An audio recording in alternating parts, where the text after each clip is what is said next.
नमस्कार, मैं हूं नेहा सिंह। हमारे इस खास पॉडकास्ट में आप सभी का बहुत बहुत स्वागत करती हूं। आज भी हम बात करेंगे डाइट को लेकर, लेकिन और भी कई महत्वपूर्ण मुद्दे उठाएंगे। इसके लिए हमारे साथ अतिया हब से सीनियर डाइटिशियन और कंसल्टेंट मौजूद हैं डॉक्टर अलीना खान। तो आइए सबसे पहले उनका स्वागत करते हैं। मैम, बहुत बहुत स्वागत है आपका। Thank you. मैम, जब मैं डाइट की बात करती हूँ या डाइटिशियन की बात करती हूँ तो सबको लगता है कि सिर्फ खाने की बात होगी, कुछ कम कुछ ज़्यादा कुछ बैलेंस। तो क्या डाइटिशियन का काम या भूमिका सिर्फ यहीं तक है या इससे ज़्यादा है? डाइटिशियन का काम सिर्फ और सिर्फ एक अच्छी डाइट प्रोवाइड करना नहीं है। वो एक अच्छी किसी डिसीज़ के लिए थेरेपेटिक एक डाइट देता है। उसके साथ साथ पेशेंट को एजुकेट भी करता है कि उसको किस तरीके से उसको करना चाहिए, क्या अपनी लाइफ में चेंजेस करने चाहिए। वो सिर्फ और सिर्फ डाइट के थ्रू ही उससे कनेक्ट नहीं करता, पूरा उसका मेंटली उससे और इमोशनली कनेक्ट होता है।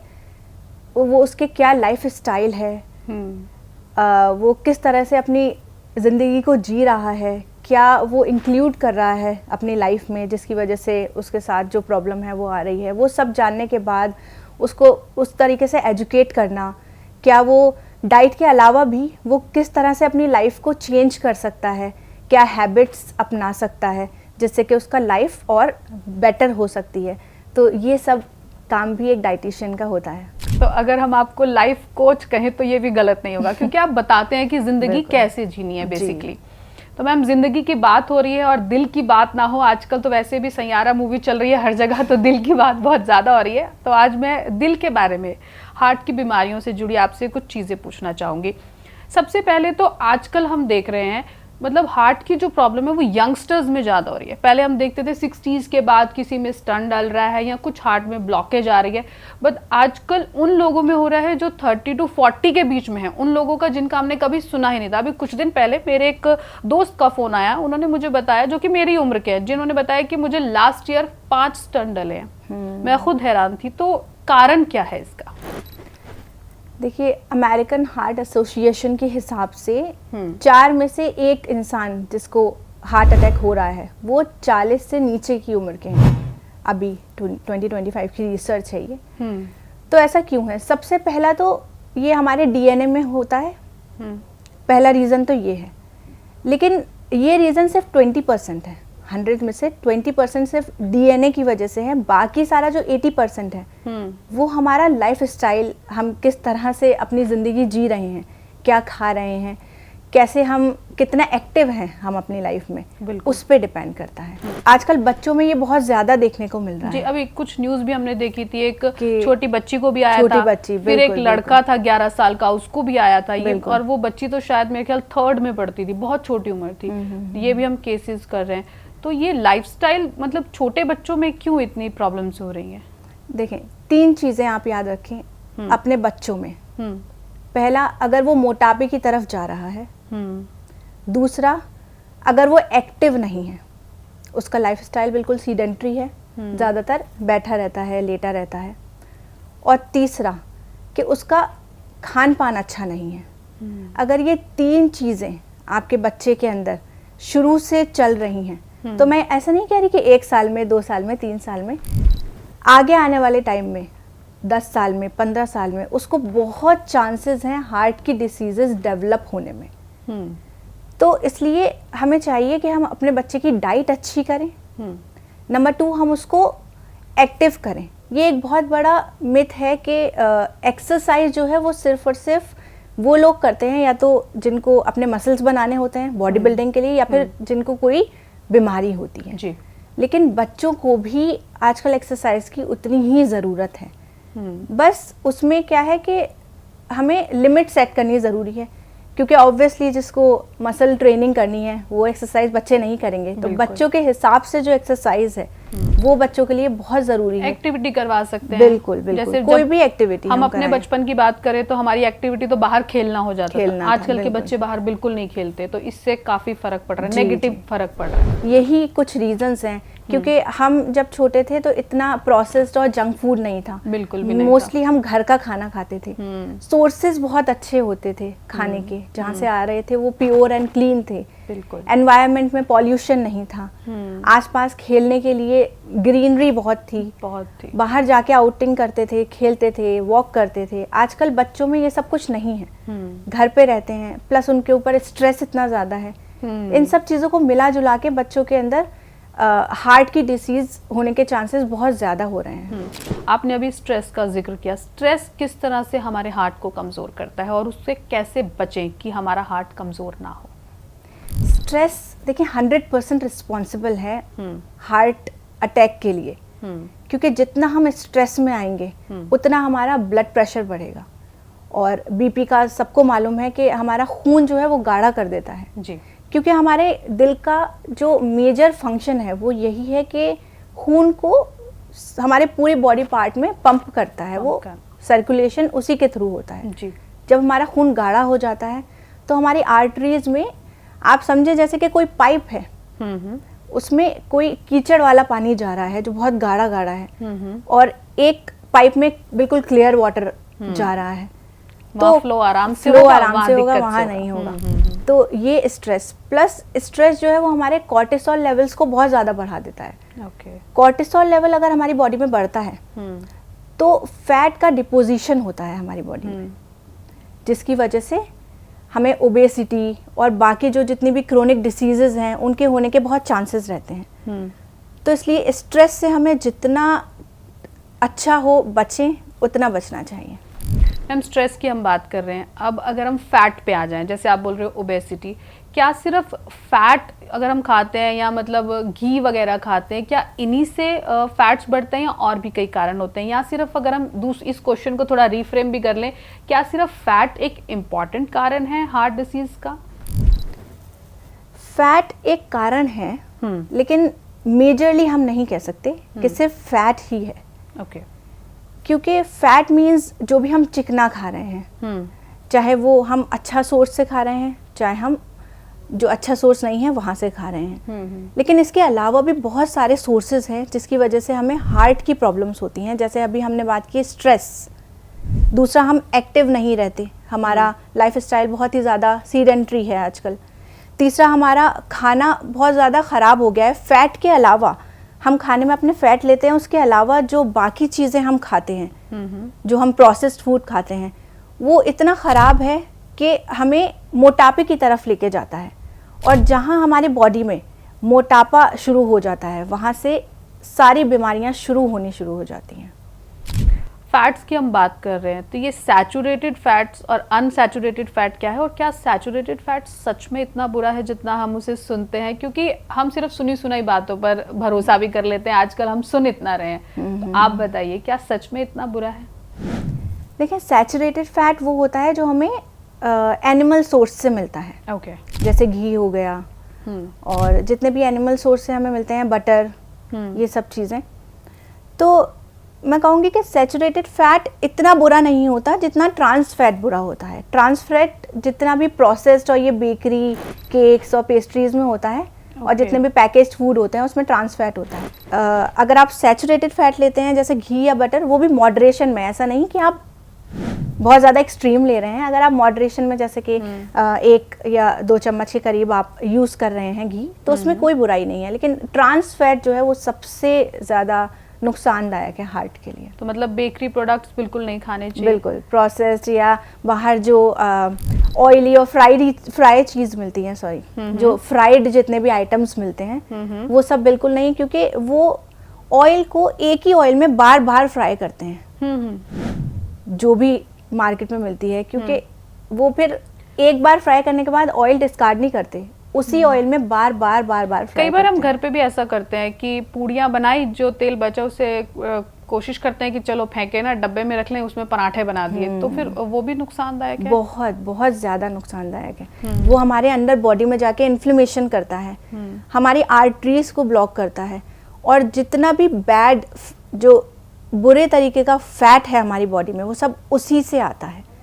क्योंकि बार बार हम अगर ऑयल को हीट करते हैं तो एक तो उसके अंदर के जितने भी मिनरल्स हैं वो तो चले ही जाते हैं हाई टेम्परेचर पे हीट करने से, और बार बार करने से उसके अंदर कुछ ऐसे खतरनाक केमिकल्स डेवलप हो जाते हैं जो हमारी बॉडी में एज ए कैंसर काम करते हैं, और जितने भी हमारी बॉडी में कैंसर सेल्स हैं उनको फीड करते हैं। ओके, तो मतलब तेल रीहीट नहीं करना चाहिए, चाहे आप घर पे हैं चाहे बाहर है। कोशिश कीजिए जो दोबारा से गर्म किया हुआ तेल है उसे ना यूज करें। थोड़ा क्वांटिटी में आप अगर फ्राई कर रहे हैं तो क्वांटिटी बहुत कम लें कि वो वेस्टेज ना हो। मैम, आप ये बता रहे हैं कि इन चीज़ों से हार्ट अटैक होता है या प्रॉब्लम्स हो सकती हैं हार्ट से रिलेटेड, लेकिन पता कैसे चले, पता कैसे करें, कौन से टेस्ट हैं और वो टेस्ट कब करवाने शुरू करें, किस एज में करवाने शुरू करें? देखिए, मैं आपको बहुत अर्ली पहले सिम्टम्स बताती हूँ, बहुत अर्ली सिम्टम्स, जैसे चेस्ट पेन हो गया या लेफ्ट हैंड में कहते हैं यूजुअली कि पेन हो गया, तो इसके अलावा जो बहुत अर्ली सिम्टम्स हैं जिससे लोगों को पता ही नहीं चलता कि हमें आगे क्या हो सकता है। तो देखिए, अगर आपकी नींद डिस्टर्ब हो रही है, आपको रात में सोने में परेशानी है, आप करवटें बदल रहे हैं, एकदम से उठते हैं, आपको लगता है कि दिल की धड़कन किसी वक्त बहुत तेज़ हो गई है, या दिन के किसी वक्त आपको लगता है कि बिल्कुल नींद आ रही है, गिरे जा रहे हैं, थोड़ा सा भी काम करते हैं, वेट लिफ्ट करते हैं तो आपको लगता है कि सांस बहुत ज़्यादा फूल गई है, थोड़ा सा भी चेस्ट में डिस्कम्फर्ट रहता है या गैस सी बनती रहती है, तो कुछ टेस्ट मैं आपको बताती हूँ जो आपको करवा ही लेने चाहिए।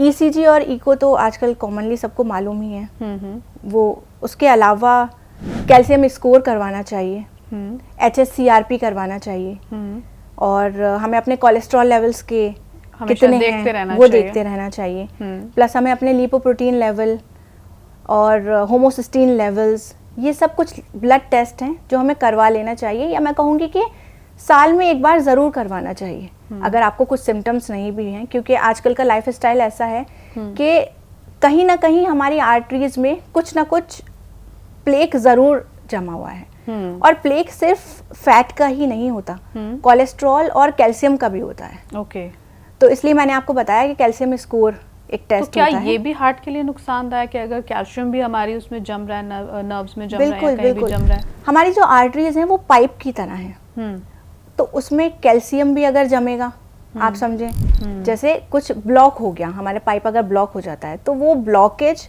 हमारी आर्टरीज में कैल्शियम की वजह से भी हो सकती हैं, कोलेस्ट्रॉल की वजह से भी हो सकती हैं, और फैट की वजह से भी। तो आर्टरीज तो ब्लॉक हो ही रही हैं, जिसकी वजह से ब्लड हमारा आर्टरीज में फ्लो नहीं हो पाता, तो हार्ट अटैक हो जाता है।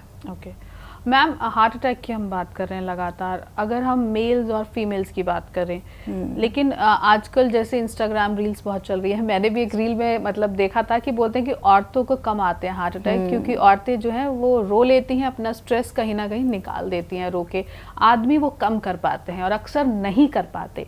तो क्या ऐसा है कि आदमियों को हार्ट अटैक ज़्यादा आते हैं, औरतों को कम आते हैं? ऐसा कुछ है आंकड़ा, या वो इंस्टाग्राम रील सिर्फ एक मिथ है? नहीं, ऐसा बिल्कुल है। स्ट्रेस के अलावा एक बहुत इम्पॉर्टेंट पॉइंट है इस बात के पीछे, और वो है एक हार्मोन जिसका नाम है एस्ट्रोजन। एस्ट्रोजन हार्मोन विमेंस के अंदर होता है जो मीनोपॉज के बाद ख़त्म हो जाता है। ओके। इसी वजह से कहा जाता है कि 50 के बाद या 55 के बाद विमेंस में ज़्यादा चांसेस हो जाते हैं हार्ट अटैक के, अगर हम कंपेयर करें तो 50 से पहले के। ओके, तो एस्ट्रोजन लेवल होता है, लेकिन अगर मेल्स की बात करें, क्योंकि आप बता रहे हैं कि ये हार्मोन तो सिर्फ फीमेल में होता है एस्ट्रोजन, हाँ, इस वजह से कहा जाता है कि मेल्स को ज़्यादा खतरा है। अच्छा, इसीलिए ये साइंटिफिक रीजन है। साइंटिफिक रीजन है। हम लोग सोच रहे हैं कि रोने की वजह से या जो इंस्टाग्राम रील्स आ रही है इस वजह से, ऐसा भी हम कह सकते हैं, क्योंकि स्ट्रेस, अभी हमने जैसे बात की कि स्ट्रेस बहुत ज़्यादा इम्पेक्ट करता है हमारी हार्ट हेल्थ पे, तो क्योंकि फीमेल्स को काफ़ी इमोशनल काफ़ी होती हैं फीमेल्स, और उनका थोड़ा दिल हल्का तो होता ही है रो के। और अगर हम रोने की बात करें या किसी हार्ट ब्रेक की बात करें, कोई इमोशनल ऐसा कुछ वक्ती तौर पे हार्ट ब्रेक हो गया, तो उससे हमारे दिल पे असर पड़ता है, हमारे हार्ट का जो टिश्यू है वो वीक हो जाता है। लेकिन ऐसा नहीं है कि एक दो बार अगर हम इमोशनली हार्ट ब्रेक हुए हैं तो हमारा हार्ट का टिश्यू वीक हो जाएगा। अगर हम असर पड़ता है। लेकिन जो लोग डिप्रेस है, मैं कहूँगी जो डिप्रेशन में होते हैं और जो कॉन्टिन्यूअस मेंटली अपसेट रहते हैं, उदास रहते हैं, रोते रहते हैं, उनके हार्ट के जो मसल्स हैं, टिश्यूज हैं, वो वीक हो जाते हैं और ओवर द टाइम उनको फिर हार्ट के जितने भी डिसीजेज हैं वो होने का बहुत खतरा रहता है। तो मैम, जब ऐसे कोई पेशेंट्स आपके पास आते हैं, हार्ट ब्रेक वाले या डिप्रेस वाले या जिनके पेरेंट्स लेके आते हैं, किसी भी रीज़न से डिप्रेशन हो, उनको आप कैसे इस चीज़ को समझाते हैं? क्योंकि बड़ा मुश्किल होता है उनको समझाना कि आपका डिप्रेशन सिर्फ दिख नहीं रहा, आपके शरीर पे असर भी कर रहा है। उस असर को आप कैसे दूर करते हैं, क्या समझाते हैं? किस तरह की डाइट, उन्हें स्पेशल कोई डाइट ऐसी होती है जो कहीं ना कहीं डिप्रेशन का जो नेगेटिव असर उनकी बॉडी पे पड़ रहा है उसको थोड़ा कम कर सके? बिल्कुल, काफ़ी पेशेंट्स होते हैं जो उनको समझाना बहुत मुश्किल होता है और इमोशनली बहुत ही ब्रेक डाउन हुए हुए होते हैं वो, और समझ नहीं पाते कि कैसे खुद को संभालें। यहाँ एक लाइफ कोच की ज़रूरत पड़ती है उन्हें। बिल्कुल बिल्कुल, एज अ लाइफ कोच उनको बैठ के उनको पूरा वक्त देना पड़ता है, उनको समझना पड़ता है कि क्या प्रॉब्लम है, क्या ऐसी बात है जो उनको परेशान कर रही है। फिर उनकी फैमिली के हवाले से उनको समझाना पड़ता है, उनकी हार्ट को लेके उनको समझाना पड़ता है, रिपोर्ट्स दिखा के और एग्जाम्पल्स दे के, और इमोशनल वे में ही उनको इस तरीके से टैकल करना पड़ता है कि वो अपने ऊपर ध्यान दें। प्लस उनके फैमिली मेम्बर्स को भी थोड़ा एजुकेट करना पड़ता है कि उनके लिए क्या ठीक है, क्या नहीं है। क्योंकि आजकल मैंने देखा है कि लोगों को पता तो सब कुछ है लेकिन वो करते नहीं हैं। बताते भी हैं दूसरों को कि ऐसे करो, लेकिन खुद नहीं करते। तो उसके लिए थोड़ा मोटिवेशन देनी पड़ती है उन्हें, प्लस डाइट और जो भी है वो सब एडिशनल। ठीक है मैम, अभी आप जैसे बता रहे थे कि हमारी आर्टरीज जो हैं वो पाइप की तरह हैं, उनमें कैल्शियम भी हो सकता है, फैट्स भी हो सकता है, कई चीज़ें हो सकती हैं। अगर किसी के साथ ये प्रॉब्लम हो रही है और शुरुआती स्टेज पर है, क्या वो डाइट से उसको ठीक कर सकता है, और किस तरह की डाइट से अगर कर सकता है? बिल्कुल बिल्कुल सही आपने बात पूछी। अगर स्टार्टिंग स्टेज है तो हम बिल्कुल अपने हार्ट हेल्थ रिवर्स कर सकते हैं अपनी डाइट से और एक्टिविटी बढ़ा के, एक्सरसाइज से प्लस डाइट से। डाइट में हमारे दिल के लिए सबसे अच्छा फ्रूट जो है वो बेरीज होती हैं। आप चेरीज, बेरीज खा सकते हैं और एवोकाडो ले सकते हैं, उसमें हेल्दी फैट्स होते हैं। आपके किचन से अदरक और लहसुन बहुत फ़ायदेमंद होता है आपके दिल के लिए। और आपको हेल्दी फैट्स जैसे ओमेगा 3 अपनी डाइट में ज़रूर इंक्लूड करने चाहिए। वो आपकी दिल की जो सेहत है उसके लिए बहुत अच्छे होते हैं। ओमेगा 3 में सारे सीड्स आ जाते हैं, जैसे chia seeds, flax seeds, pumpkin seeds, और सारे नट्स आ जाते हैं, वॉलनट्स हो गए, आमंड्स हो गए। तो ये सब आप अपनी डाइट में ज़रूर इंक्लूड करें, आपके दिल की सेहत के लिए बहुत अच्छे हैं। आप डाइट की बात बता रहे हो और आप बोल रहे हो कि इनसे हम रिवर्स कर सकते हैं, लेकिन अगर हम ऐसी कोई चीज़ जो बिल्कुल नहीं खानी, जिनको हार्ट की प्रॉब्लम है, मतलब उनके लिए वर्स्ट है वो क्या है? वर्स्ट चीज़ मैं कहूँगी ट्रांस फैट, जो कि प्रोसेस्ड और जितनी भी बेकरी के आइटम्स हैं उन सब में होता है और बाज़ार की फ्राइड चीज़ों में होता है। वो हमारे दिल की सेहत के लिए वर्स्ट है। अगर हम वो लेंगे तो हम समझ लें कि आप अपने दिल की बीमारियों को बढ़ाने के लिए दावत दे रहे हैं। अगर कोई ऐसा हम कहें कि फ्रूट वगैरह जो हमारे हार्ट के लिए स्पेशली अच्छा हो, उस फ्रूट का हम इनटेक बढ़ा सकते हैं जिससे हमें कुछ फ़ायदा हो, ऐसा कोई फ्रूट है जो हमारे आसपास मिल जाए? सबसे अच्छा फ्रूट बेरीज सबसे अच्छी होती हैं दिल के लिए। बेरी, चेरीज, ये सब आपके दिल के लिए बहुत अच्छी हैं। जितने भी पर्पल और रेड कलर के फ्रूट्स और वेजिटेबल्स हैं वो आपके दिल के लिए बेस्ट हैं। बीट रूट बहुत अच्छा होता है दिल के लिए, उसका जूस आप पी सकते हैं, रॉ भी खा सकते हैं। बस आप याद रखें जितनी भी पर्पल और रेड कलर के फ्रूट्स और वेजिटेबल्स हैं वो सब आपके दिल के लिए बहुत अच्छे हैं। मैम, डिटॉक्स की जब बात आती है डिटॉक्स बॉडी को कैसे करें लगातार, क्योंकि इसमें भी अगर हम हार्ट की प्रॉब्लम की बात करें, इसमें भी बॉडी का डिटॉक्स होना बहुत ज़रूरी है। आजकल बहुत तरह के डिटॉक्स कर रहे हैं लोग। कई लोग कह रहे हैं कि हम सिर्फ पूरा दिन पानी पी के बॉडी को डिटॉक्स करते हैं। कई बोलते हैं कि हम ग्रीन टी लेते हैं, साथ साथ नॉर्मल अपनी डाइट रखते हैं लेकिन ग्रीन टी लेते हैं। फिर आजकल एप्पल साइडर विनेगर भी बहुत काम कर रहा है कि हम खाने से पहले 2 चम्मच गर्म पानी में लेते हैं। तो बॉडी डिटॉक्स हार्ट की प्रॉब्लम के लिए भी क्या फ़ायदेमंद है? डिटॉक्स करना हमारी बॉडी की हर प्रॉब्लम के लिए फ़ायदेमंद है, सिर्फ हार्ट के लिए ही नहीं, हर प्रॉब्लम के लिए। और सबसे अच्छा डिटॉक्स जो बॉडी करती है वो मैं कहूँगी कि फास्टिंग से करती है। सेल्फ क्लीन जिसमें बॉडी अपने को करती है। तो मैं सब अपने पेशेंट से कहती हूँ कि फ्रीक्वेंट मील्स ना लेके 2 से 3 लार्ज मील ले लें, ताकि हमारी बॉडी को अपने आप को क्लीन करने का टाइम मिले, जिससे हमारी बॉडी में जितनी भी बीमारियां हैं, जितनी भी टॉक्सिन्स हैं, ख़राब तरीके के सेल्स हैं, कैंसर सेल्स हैं, वो सब अपने आप ही हमारी बॉडी क्लीन कर पाए और अपनी बॉडी में से फ्लश आउट हो जाए। क्या हमारी बॉडी इतनी सक्षम है कि अपने आप को क्लीन कर लेगी? हमारी बॉडी को किसी भी तरीके की मेडिसिन की ज़रूरत नहीं है, अनलेस अनटिल के कोई क्रॉनिक डिसीज़ ना हो। अर्ली स्टेजेस में किसी भी डिसीज़ की अर्ली स्टेजेस में हम सिर्फ और सिर्फ डाइट से कोई भी बीमारी को रिवर्स कर सकते हैं। अगर क्रॉनिक हो गई है तो वो अलग बात है, उसमें आपको मेडिकेशंस की ज़रूरत पड़ती है, लेकिन इसमें ज़रूरी है अर्ली डायग्नोसिस की। अगर हमने कोई भी बीमारी, चाहे कोई भी बीमारी हो, उसको अर्ली स्टेजेस में डायग्नोस कर लिया है, तो आपको किसी भी दवाई की ज़रूरत नहीं है। आप सिर्फ और सिर्फ अपने लाइफस्टाइल से और अपनी डाइट से अपनी उस बीमारी को रिवर्स कर सकते हैं। अगर आज हम हार्ट की बात कर रहे हैं, हार्ट का अगर कोई पेशेंट है, उसके लिए एक बैलेंस डाइट क्या होगी? उसे कितनी बार दिन में खाना खाना चाहिए और उसकी प्लेट में क्या क्या होना चाहिए, जितने भी टाइम्स आप मील बताएंगे? जैसे मैंने आपको बताया कि फ्रीक्वेंट मील्स ना लेके 2 से 3 बड़े मील्स ले लें, ताकि आपकी बॉडी को अपने पे काम करने का मौका मिले, ताकि आपकी बॉडी के अंदर जितने भी टॉक्सिन्स हैं, जितनी भी बीमारियां हैं, वो सब फ्लश आउट कर सके। हार्ट पेशेंट की प्लेट के अंदर कार्ब्स लिमिटेड होने चाहिए, जो कि सिंपल नहीं, होल कार्ब्स होने चाहिए, जैसे मल्टीग्रेन या कीनुआ आप ले सकते हैं। प्लस प्रोटीन रिच होना चाहिए आपकी डाइट, जिसमें लीन प्रोटीन जिसको कहते हैं, जैसे कि वाइट प्रोटीन जिसे कहेंगे। और ये हमें किससे मिलेगा? टर्की या चिकन या फिश। और जो लोग वेजिटेरियन हैं, वेजिटेरियन जो लोग हैं वो टोफू और पनीर उनके लिए अच्छा सोर्स होता है प्रोटीन का।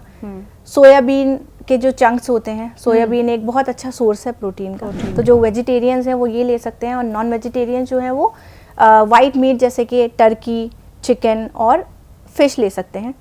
रेड मीट अवॉइड करना है और ऑर्गन मीट भी अवॉइड करना है, क्योंकि ऑर्गन मीट हमारे हार्ट हेल्थ के लिए बहुत ज़्यादा नुकसानदेह होता है। ऑर्गन मीट मतलब जैसे लिवर, किडनी लोग खाते हैं, हार्ट भी लोग खाते हैं। तो वो सब अवॉइड करना है। प्लस हमारी डाइट फाइबर रिच होनी चाहिए। सिर्फ हार्ट के लिए ही नहीं, आपको कोई सी भी बीमारी है, आपको फाइबर रिच फूड खाना है। फाइबर हमारी बॉडी के लिए बहुत अच्छा काम करता है, हमारे पेट के लिए, हमारी बॉडी के इन्फ्लेमेशन के लिए फाइबर बहुत अच्छा है। प्लस हार्ट के लिए आपको हेल्दी फैट्स ऐड करने बहुत ज़रूरी हैं। अगर आप वेजिटेरियन हैं तो आप नट्स से या सीड से ले सकते हैं, और अगर आप नॉन वेजिटेरियन हैं तो आप फिश से ले सकते हैं। और आप कभी कभी ओमेगा 3 के सप्लीमेंट्स भी आते हैं, वो भी अपने डॉक्टर से पूछ के ले सकते हैं। तो बहुत बहुत शुक्रिया डॉक्टर अलीना आपका, आपने हमारे सब क्वेश्चंस का आंसर दिया। तो इसी के साथ दर्शकों, मैं भी आपसे इजाज़त मांगती हूँ। फिर हाजिर होंगे एक नए प्रॉब्लम के साथ। लेकिन रुकिए, सिर्फ प्रॉब्लम ही नहीं, आपको सॉल्यूशन भी बताएंगे और सॉल्यूशन के साथ सही डाइट भी बताएंगे। नमस्कार।